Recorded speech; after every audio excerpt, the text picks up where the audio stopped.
Hello, everyone. I'm Seth Reed here at Darwin Perennials, and I got Chris Fifo.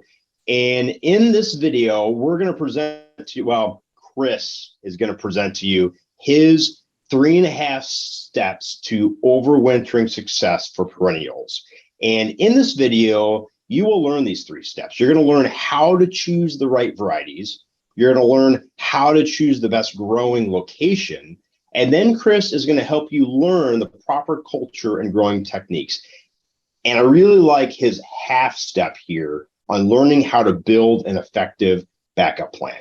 So let's learn about Chris Fifo, your speaker today. Some of you may have interacted with him. You may have seen him at trade shows. You may have seen him at your greenhouse. He has over 30 years of growing experience at Swift. He knows all about perennials when it comes to propagation seed, vegetative, liners, finished. Chris, you often present at industry events in helping build education for perennials. You've been with us for the last 4 years. How many greenhouses do you think you've been to? It's hard to say. It's been all over North America and even in the Netherlands. So it's countless customer visits, walking crops, helping our customers have success with perennials. Yeah, and I really like the fact that you've been to so many different places across multiple countries that it really adds a lot of perspective. I've learned a tremendous amount from you, and I know you're going to bring a lot of value to this presentation. So without further ado, I will stop talking. I'm going to turn my video off, and Chris, take us through this presentation, please. All right. Thank you very much, Seth. Yes, like I said, lots of experience. My entire career has been focused on perennials. And when I started, there was no book, there was no Google. We figured it out all on our own and basically wrote the manual for growing perennials. Now, unfortunately, I have seen this in the past over my experience growing perennials, but especially this spring, I have seen a lot of leftover perennials. Growers struggle with supply chain challenges, price increases, plastic. Can I even get my pots? Can I get my media that I'm growing in? And then we finally worked through all these struggles. And then Mother Nature throws us a curveball.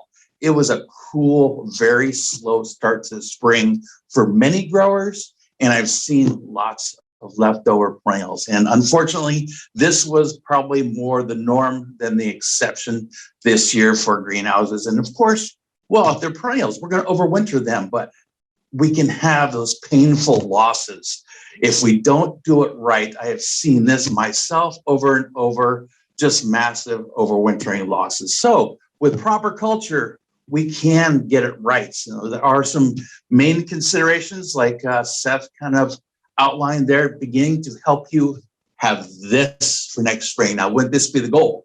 More flower power from these overwintered carryover perennials. We're going to have great success, and I'm going to help you have that success. Some key considerations.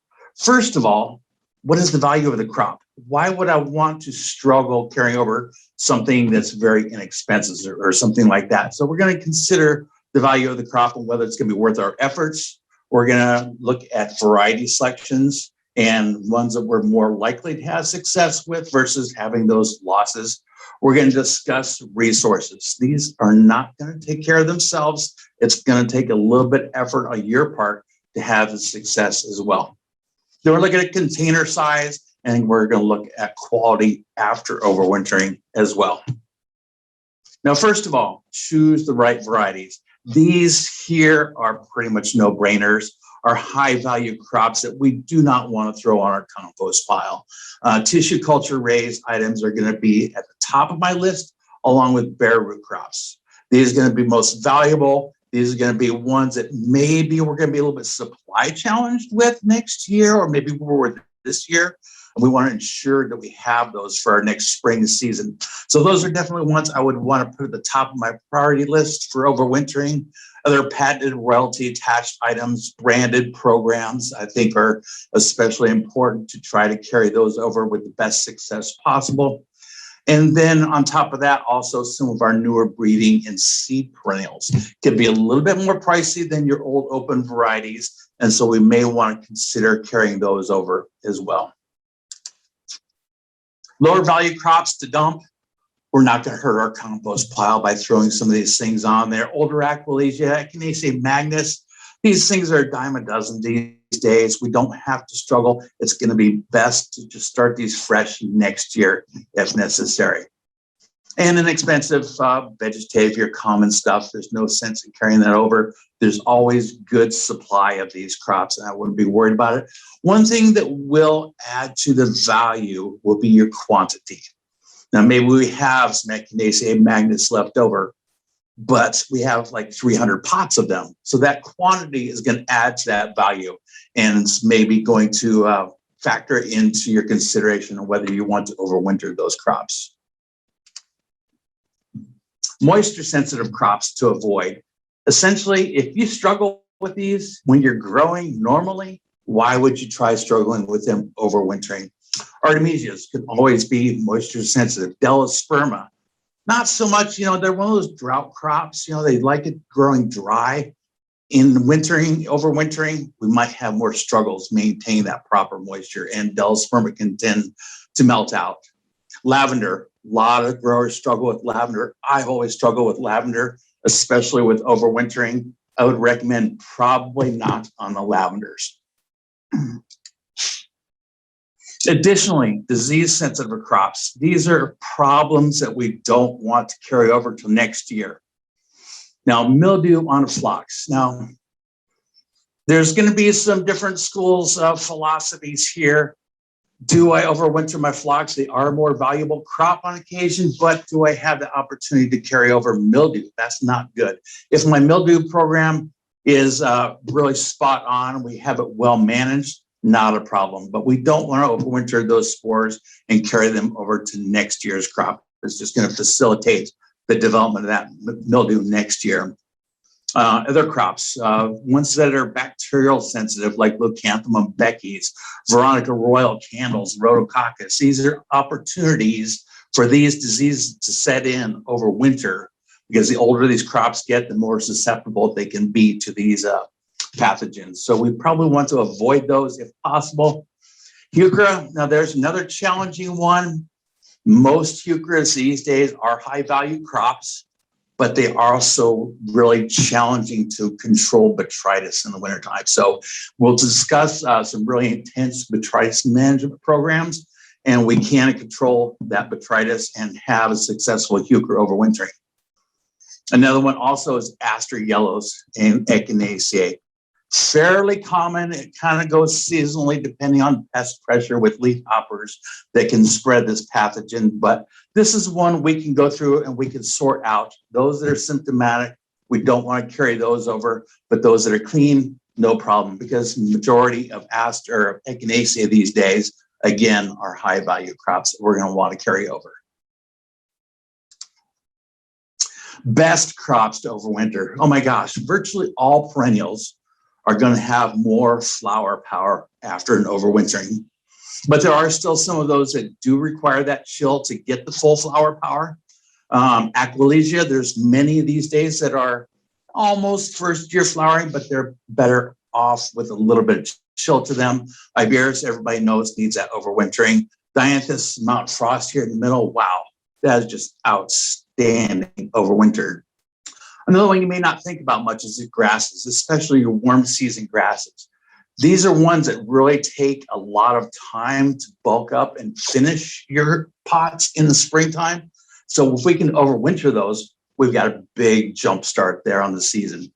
So those warm season grasses, Miscanthus, the little blue stems, salvia, generally your salvia nemorosa is a little bit better, a little bit stronger flower power after they're overwintered. So many more are better. This is just a core list of your primary varieties I think you're going to have really good success with. All right. Hey, Chris. Sure. Can we go back a slide? Because I have two curveballs for you here. Is because you went over the ones to avoid, and then the ones that are really quite good as overwintered. And so there's kind of two classes of perennials I know are really popular and wanted to pick your brain on. So the first one would be sedums. Where do you see sedums? Are they easy to overwinter or challenging to overwinter? Sedums can be a little bit challenging. Again, grow them like you do during the season. They're like very well-drained media, and so hopefully we've already got them in a very porous media, and we're growing them on the dry side. So as long as we keep them on the dry side, we're going to have good success. But again, remember, there are more pricey sedums, and then there's very inexpensive sedums. So sort those out as well. Do I want to struggle with overwintering, it's say a sedum dragon's blood that comes from seed very easily, or an open variety cutting, or are we doing a more expensive patented type sedum program? So not a problem overwintering sedums, and they are definitely better coming out next spring. Okay, and then what about Nepeta? Because I know Nepeta also is a really big class, and you have high price and lower price items. What are your thoughts on there for avoid or keep? Nepetas, I would say, are almost in the middle. They can be a little bit challenging, but with proper culture, we can get them to overwinter very well.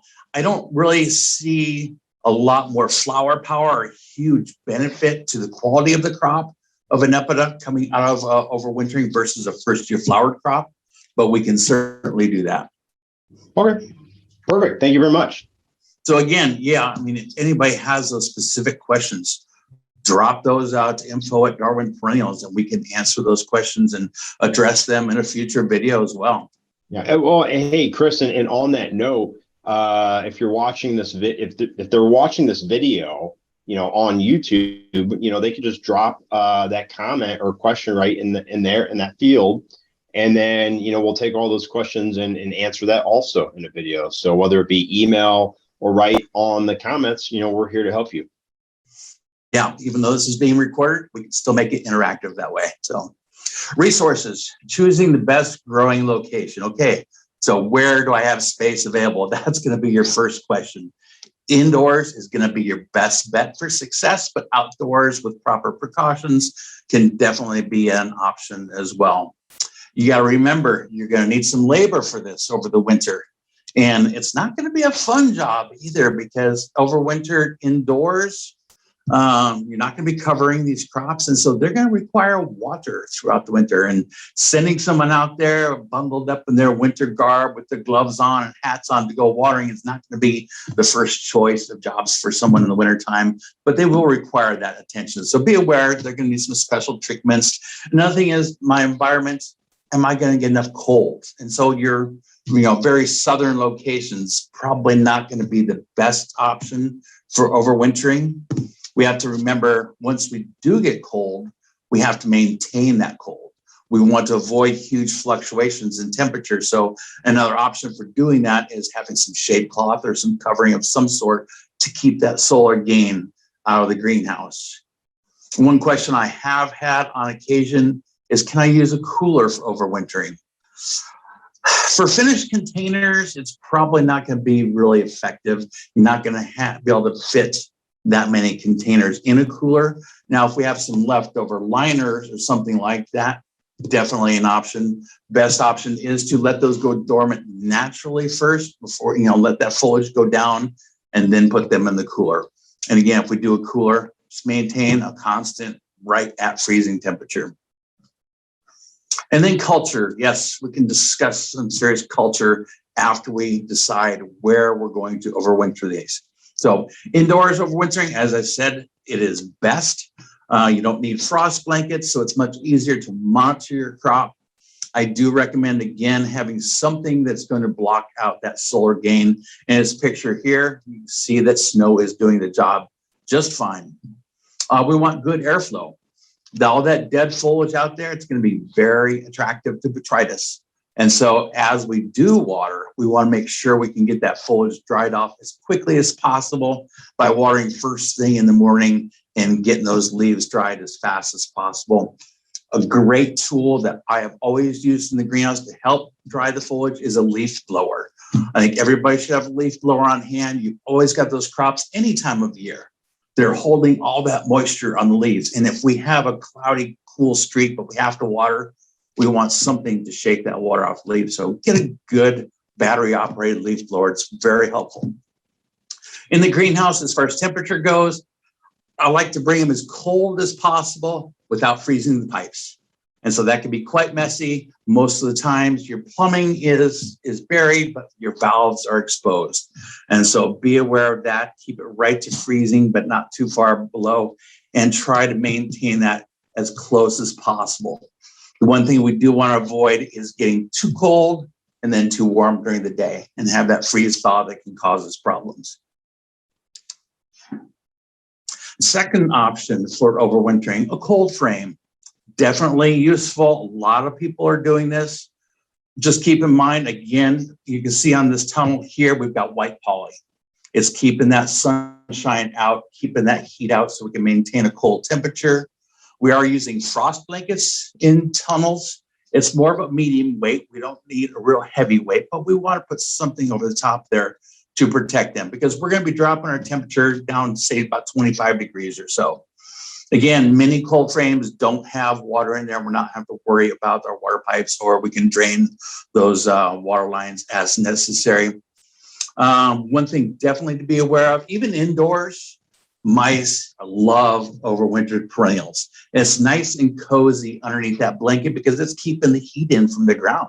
That's where they're going to gravitate towards. There's lots of material there for them to build their nests out of. And so you pull that blanket off first thing in springtime, you could have quite a surprise if you're not prepared. And so I recommend using mice baits. Start 3 to 4 weeks before you cover it. That way you can start reducing the populations early. And then space your bait stations roughly 15 feet apart underneath that frost blanket and check them regularly. You're going to find some, they're going to have a lot more activity than others. Maybe throw a second station out there in that area then when you do see the most activity. But again, mice, voles, other types of rodents are going to find it very attractive in your overwintering areas. Last option, least desirable, but definitely usable, outdoors, especially further south. Say we're hitting zone 6B or something like that, maybe into zone 7, we can use this much more effectively than if we're up here in zone 5, or definitely if we hit up to the Dakotas or Minnesota, we hit any zone 4 areas. It's going to be a little bit challenged using this, and that's where we're going to have to take a hard look at our variety section. And only those crops that are the hardiest are we going to want to try overwintering outdoors. Temperature extremes can definitely be a challenge. Before we do cover these, we want to make sure we moisten the pots well. That water around the roots is going to help insulate them and prevent any freeze damage from occurring. Once we do cover, generally they're going to be covered for the winter until you determine we have that springtime temperature, getting those light levels. Now is it time to cover? But generally when we get down, say below 27, 25 degrees outdoor, that's when we're going to want to start thinking about covering these. Large containers are definitely going to have better success. We're going to be able to hold more insulation in those pots. And we also want to keep our pots pot tight. We're not going to want to have more airflow in between those pots. It's going to give those mice a little better place to hibernate if they choose, and we're going to be able to maintain our heat a little bit better, because what we're doing is we're kind of trapping in that heat from the ground using that blanket. And so that's going to help with your overwintering success. Preparation for wintering through October, early November. So we're kind of focusing on carrying over here, but there are a lot of people who do a fresh fall planted perennials, because as I mentioned, almost all perennials are better, more flower power overwintered. Fall planting your perennials, you can also have that crop taken care of, because next spring we have annual material coming in from here and there. My perennial crop's taken care of. Maybe in the springtime we're a little more labor challenged. We've got more labor in the fall, so why not get our perennial crop planted then? So definitely a good option. If you do this, definitely get started early. That is one of the pitfalls I have seen in many growers, is getting our perennials planted too late, and they don't get a chance to really bulk out and get the roots all the way wrapping around the bottom and get that maturity before they start thinking about going dormant. Some of the primary crops for that issue is your long day perennials, like your Echinacea and Asclepias. These are crops that once short days come, they say, I'm done. You know, I'm pretty much done for the season. I'm going to overwinter now, and I'm going to start drawing that energy out of my leaves. And what the bulk that I have at that time is pretty much all you have to work with. So make sure you get these things going plenty early. Getting these planted in July is not out of the question. Now, of course, you deal with summertime heat too, another consideration as far as timing goes, but start early and then just feed them heavy. Get as much bulk on these plants as you possibly can. My philosophy for growing has always been you are what you eat. And so the more you can pump these with nutrients and micronutrients, the more bulk, more success, the more root mass you're going to have for overwintering success. I do prefer to stay away from, say, ammonia-based fertilizers and definitely controlled release fertilizer, because as these go dormant, we don't want to have a lot of salts in the media. We want to get those flushed out. We want to get them used up for them. And especially with ammonia, as temperatures get cooler, we can have that opportunity and that chance for ammonia toxicity. So I prefer avoiding something like 20-10-20 as we get too late in the season. And you can see that control release fertilizer there. You see big piles of it. It's just releasing all these salts into the media as these crops are going dormant. They don't need it. So avoid that control release in the fall if you can. Now here we go, overwintering our leftovers. Some considerations there. If you've got a smaller container, such as a quart program or something like that, consider bumping it up into a larger size. You can see this grass here is pretty root bound already. If we let that overwinter coming out next year, I think a customer may have issues with that crop. And so something like this, consider putting it up into a 2.5 quart or a gallon. If you've got 2.5s, well, maybe you have an opportunity for a 1.5 gallon program. And we could take that trade gallon and bump that up. All it takes is one size.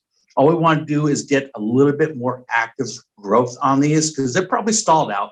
You know, we've had them held over the summer, maybe through the fall. They're leftover. They probably haven't been getting a lot of fertilizer. So we want to wake them up a little bit, get some active roots, get them reestablished and before they go dormant. And one thing to be aware of, some things like iberis and creeping phlox, they tend to flower from old wood in the springtime. And so we don't want to trim those back. Anytime we do trim in the fall, our goal is to get more branching on these. So every little bit of branch you can get out is more flowers. So after our last trim in the fall, just for the branching, we want to make sure we give them at least 4 weeks to branch out before they go cold. And that way we're going to have the best flower power in the springtime. One of the things not to trim would be something like hellebores. These don't really grow up and get huge on you anyway. And so that's evergreen crops like that, we would generally try to avoid trimming as well. Discontinue fertilizers and make sure you have healthy plants. Popping them out of the container like that, doing spot checks throughout your crop just to make sure everybody is healthy and happy before we go into winter time. Don't attempt to carry over any plants that you see that are struggling. You know, even if those are high value crops, I would probably try avoiding those because your chances of success are going to drop very rapidly. Hey, December. Chris, Yes. Here, time out. I just want to jump in because you've been sharing a lot of really great information. And I just want to remind anyone watching that, you know, we really love hearing from you, customers of our product. And so, you know, let us know, you know, what type of locations that you're using, what's working for you. Because I know that, you know, like Chris has taught me, everyone's scenario is a little bit different based on your location and your structure. And let us know what's working for you or what's not working for you. And that'll help us learn from you. And then also, you know, let us know what is your preferred method? Are you, you know, bumping up as Chris just mentioned, or do you prefer a fresh planting in the fall and overwintering? That sort of feedback just really helps us learn from the population of perennial growers, and we can continue passing on the best practices. So just wanted to jump in there, Chris. I'll let you continue with your proper culture and growing techniques. Yeah, great comments, Seth. All your feedback helps us focus our educational sessions even better to help you out and help you focus on what is important to you. And so your feedback is very important. As we continue into winter, we're into December roughly, depending on what your region is. Maybe we're more like week 47 into November. The foliage is going to start dropping off. It's going to start sucking all the energy out of the foliage into the roots, into the crown. And this is where the bulk of the changes happen with perennials. It's an exciting time of year for them. They're getting ready for the overwintering so they can have all that power for next year. We're going to suck all the energy out of the leaves, just like a tree. Sucking all the energy out of the leaves, it drops the leaves. All that energy goes into the trunk and the roots. That's what the perennials are doing here. And so we don't want to cut off any foliage that's still really green. We want to let the roots suck that energy out of them and let that foliage go dormant before we trim it off. Not a big deal to leave dead foliage on throughout the winter and clean it off in the springtime, but you can certainly clean it off in the fall if you choose. Now, after these do go dormant, and right as we're hitting that dormancy phase there, I like to come in with preventative fungicide. Now, the crown is really what we're trying to focus on and protect from any pathogens that may want to set in over the winter time. So I like a sprench or a light drench with something broad spectrum that's going to really protect. Clears and Truban, a great combination. One of my favorites. Banrot is a combination of the two of those already. Medallion Subdue, everybody's got their favorite broad spectrum fungicide. So you choose what's good for you. Just make sure you get something on there that's protective as they're going dormant right before they're completely dormant. And then, of course, throughout dormancy, we got to be vigilant. And here's where that extra foliage that has gone dormant on you becomes a factor. If you got the labor after it's completely died back, you may want to consider removing it because it's going to help manage your botrytis pressure, which can be extreme sometimes. I know here in the Midwest and where I grew up, winters can go 2-3 weeks sometimes with no sun, high humidities indoors. And like I said, you have to check for watering indoors. You still have to put some moisture on that foliage, and that's going to compound your potential problems with botrytis. So be very vigilant in scouting for botrytis. Be on top of it as soon as you see it. As far as maintaining even moisture, using a wetting agent in the winter time, such as AquaGrow is what I always use.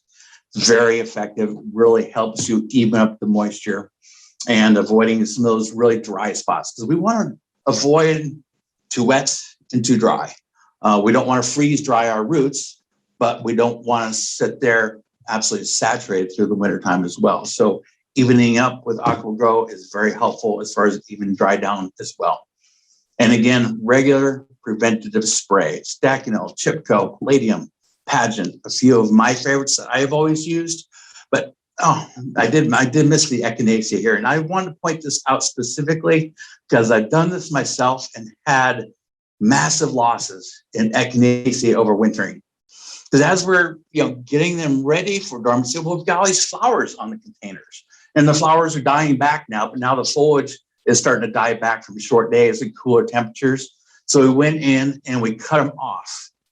And it just seems like the right thing to do. But that little flower stem that's left there on the echinacea, it's like a straw where a botrytis spore can land on that and just go straight down to the crown. And so if you do trim off echinacea flowers, be there right away with a spray that's going to protect that open wound, because that is one of the costliest overwintering losses that I've ever experienced. So I wanted to point that one out specifically. These are a couple of slides I pulled from an old presentation I did at Plug Conference just a couple of years ago, it seems, but yeah, 2008. Do's and don'ts. One of the biggest don'ts is freeze and thaw your dormant perennials. Once you're frozen, it's best to stay frozen.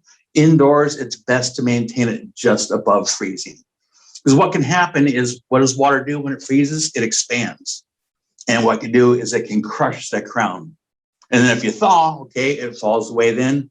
But then we freeze again and we smash it a little bit more. And so that can really lead to lots of losses overwintering. So as much as possible, try to avoid that freeze thaw, avoid underwatering, check for that disease constantly. And really, depending on what your scheduling is, vernalize for as long as you can. It's just going to do them all the more good. And then diseases. I kind of alluded to some of the diseases, causes, wets, hard freeze, too cold, too fast. That's a big one. And so if we're in the greenhouse and we're got all this foliage on here, and we decide, okay, it's time for cold treatment, we don't want to just immediately freeze. We don't want to break down to 32. The foliage is going to freeze instead of drawing the energy out. And so that can cause some problems from diseases. One thing you don't have to worry about too much is root rots. Pythium, Phytophthora, they're generally not going to be too active at the temperatures you're going to be cold treating at. Spring forcing. Okay, so I mentioned lavender is one of the ones that's probably not the best for overwintering. And this is why. When lavender is dormant, you get this grayish green look to it. And when they come out of dormancy, you get that fresh green growth. But they come out very ununiform. And so in this containers here, you can see some have broken dormancy, some have not. Some of those, like part of the plant is growing, but we still have that gray green. It makes it look really weird. And so this is why I don't like overwinter lavender. But old school forcing is Mother Nature's going to dictate when they wake up. It's going to dictate flowering. We're going to have them cold. We're going to be growing them cool in that cold frame. Temperature is going to get to 70 during the day, but we're going to drop down to 32 at night again. It makes these very unpredictable for coming out of dormancy. And say we start breaking dormancy, we have a string of nice warm days in our cold frame. We pull our frost blankets off, things are starting to grow. But then imagine that Mother Nature doesn't cooperate. It gets really cold and cloudy again. Then we're sitting there cold and wet.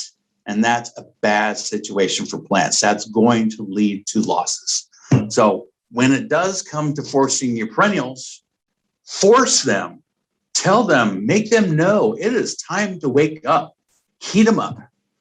You're going to have more uniform crop overall. You're going to have fewer losses, and it's going to be easier to schedule these for finishing. Because we can get them to come out of dormancy quickly, that's fine. But then we have that control of our temperatures to slow them down if necessary. But we want to make sure they know when it's time to wake up.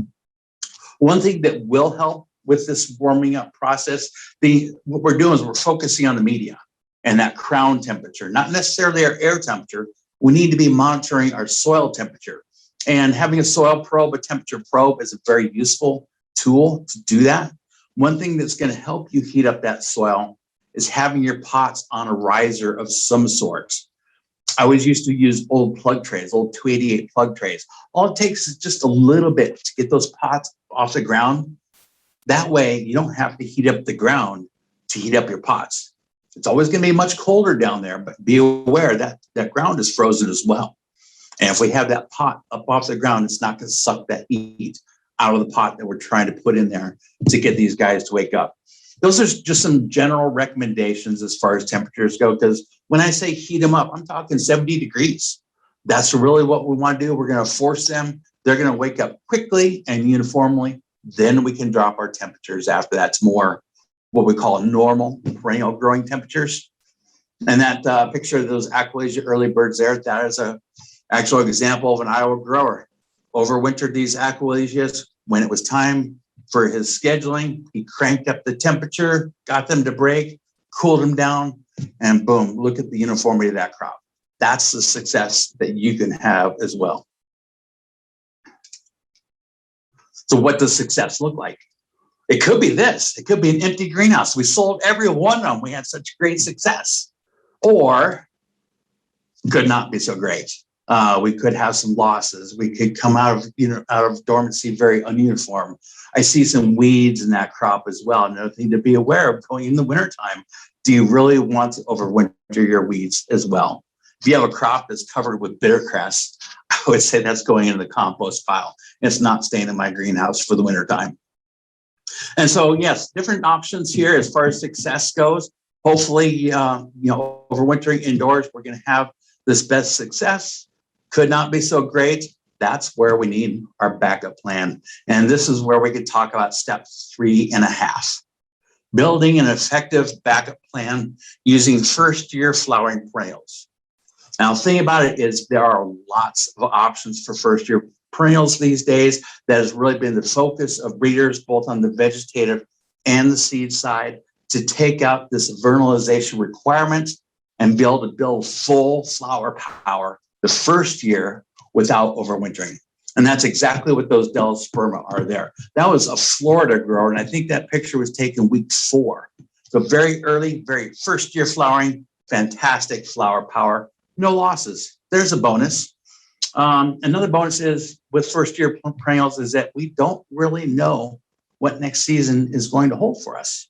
We don't know how strong sales are. We don't know how Mother Nature is going to affect the whole spring again. So we need to have this backup plan so we can quickly ramp up numbers if we need to. If we sell through all of our overwinter, we have a backup plan to replenish those supplies and replenish that inventory. Key genes for first year flowering. Boy, there's a lot of them. I just kind of pulled the core perennials. Echinacea, fantastic first year flower. We certainly want to overwinter when possible. Lavenders, as I mentioned, are great first year flowered. Our new Veronicas these days are all first year flowered as well. And we have fantastic seed options. Again, that's been a focus of the seed breeders, is to get these first year flowering just like their vegetative counterparts. Using these first year flowering perennials and all of the extensive culture research we have put together, I'm talking years of growing these out, very controlled and tracking and gathering data. We've taken this all and compiled it into this one first year flowering tool. And using this makes it very easy to schedule when to buy your liners, or if you're starting with unrooted cuttings, it's going to tell you when to buy in your cuttings, when to transplant your liners into your 2.5 quart pots, which is what this tool is based upon. Going to firstyearfloweringtool.com, bring us to this page here. All you got to do is enter what week you want these Echinacea to flower. I put in week 36. We want a great fall program for Echinacea. It's telling me to transplant my liners week 26. And I know for a fact from experience and from seeing it in multiple growers, that is spot on. In the springtime, there's a lot of variables, as far as temperature, as far as light levels. Generally, many of these perennials are flowering for such an extended period of time. I like to build in 1 or 2 extra weeks, maybe just to make sure I have a little bit of buffer there for any curveballs, any cooler temperatures or lower light levels. Growers down south may be considering taking a week off because you're going to be a lot warmer than we are here in the Midwest. And this was developed in Pennsylvania. So consider that when you're using the first year flowering tool and adjust accordingly for your region. So this here is for the vegetative. We've also built a similar tool for keef seed as well. Now, there was more variables for us to consider in developing this, such as quart and gallon programs. And the scheduling for each of them obviously is going to be a little bit different. But again, this is all data driven. These have been done. We've proved this. We've done the grow out trials over and over. And these tools are very accurate to help you have success flowering first year perennials. And I want to thank you all for joining us today. Nice, Chris. This was I think this was great. I took a lot of notes. I particularly liked the leaf blower concept and that every grower needs a leaf blower. I think there's just a tremendous amount of good information here. If anyone that's watching this, if you have questions, as Chris had said, go to info@darwinperennials.com. Send us an email. We will help you out. Subscribe to our YouTube channel at Darwin Perennials as we include additional videos on production and variety help you'll be the first to know. Check out our blog. Chris and the team, we write blogs every other week. So that way we're keeping you informed. And then we also have a ton of really good videos on production. What we do, 8 varieties, I think, last year, Chris? Oh, it was a great session at Darwin Perennials University last year. Yes. Yeah, so we have a ton of resources for you. Check those out. Let us know how we can continue to help you. Thank you for watching, and we'll see you next time.